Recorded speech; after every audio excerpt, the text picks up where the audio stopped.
Hey, what's going on, guys? Welcome to my channel. I'm MaffmanJones, also known as John Maffio in real life, and I'm going to be reviewing the latest edition of the Schmoes Know Movie Podcast, which occurred on October 3rd. I'm a little late with this one because I've been busy with responsibilities, but let's get right into it. It's a jam-packed 2-hour session, and it had a lot of guests. First, we'll start off with fellow stand-up comedian Eliza Schlesinger. I think I got that right. That's a really tough name to pronounce, that last name especially. I thought it was originally Sheila Singer, but definitely not.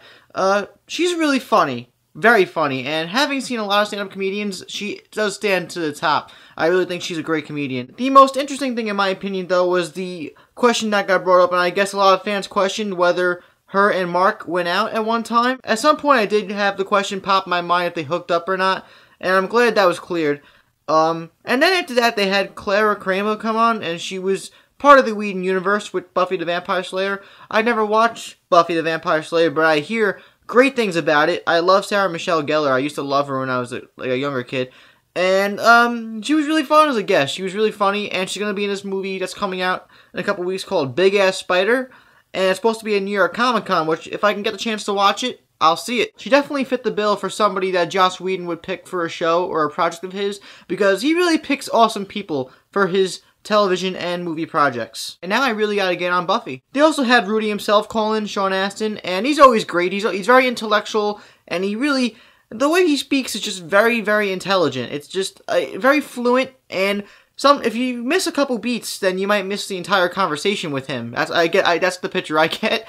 But he seemed like such a cool person, so humble, so genuine, and I would definitely hang out with him. I met him at Comic-Con last year, but I didn't get the chance to talk to him because it was just a meet and greet. It was a simple handshake, picture, and leave. But I would love to have a conversation with that guy one day. From there, we get to the meat of the podcast, the spoiler-filled discussion of Breaking Bad. And most of the people that were discussing the show had binge-watched it in the last year or two, which is funny because most people binge-watched this show over the last 2 years, 2011, 2013. It's funny how everybody watched it like just a couple years ago, or less than. Some people less than half a year ago, including Chris Duckman and Tiffany Smith. And that was cool that they had Chris Duckman on talking about his favorite moments. If I had to pick moments, though, I would definitely pick the moment when Jesse and Walt are cooking together for the first time, and they bring that guy to that house, and they kill him, and then they're trying to, disintegrate his body in the bath, and Jesse clearly didn't listen to Walt properly, because the bathtub goes right through the ceiling. Another moment in Crawl Space, the ending of Crawl Space, when Walter White becomes the Joker.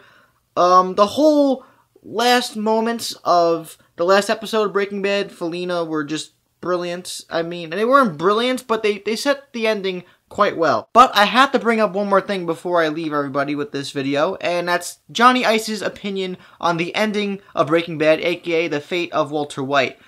Spoiler alert, I mean, you shouldn't be watching this video if you haven't seen Breaking Bad, because the podcast pertained to the entirety of the show, but he thinks Walter White isn't dead. It's pretty obvious, it's pretty clear that Walter White was killed and he's gone. First of all, Vince Gilligan pointed that out, that he's gone, as Christian Harloff said. 2, they played Baby Blue by Badfinger, and the moral of that song basically states that he's dead. 3, he was pierced with a bullet in the side of his rib cage, I think that's where it was. A wound such as that one could be sustainable, it could be healed with a proper care at the hospital, but he didn't have that luxury. And he was bleeding out for quite a long time, so I'm not calling out Johnny Ice here, but I just hate when people make these irrational theories on TV shows, especially with a finite one such as this one, where it's clear what happens to the main character. It's not like Sopranos, where you can debate on what happened at the ending. Oh, Tony Soprano got shot, along with his family at the diner with those people who went to the bathroom at the end. No, it's clear. Walter White is dead. Jesse got away. Whether he gets away, farther away from that point, we don't know. He might get caught by the cops at some point, but it is clear that Walter White died. Okay? Okay. Got that through. Those were my basic quick thoughts on the latest Schmoes Know Movie Podcast.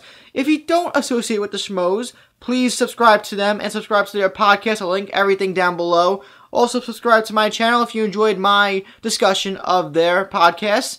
Until next week, I'm John Maffio, aka MaffmanJones. See you guys next time. And now, if you'll excuse me, I have to go study for a Spanish test that's coming up because my professor for Spanish cannot teach for shit. Peace.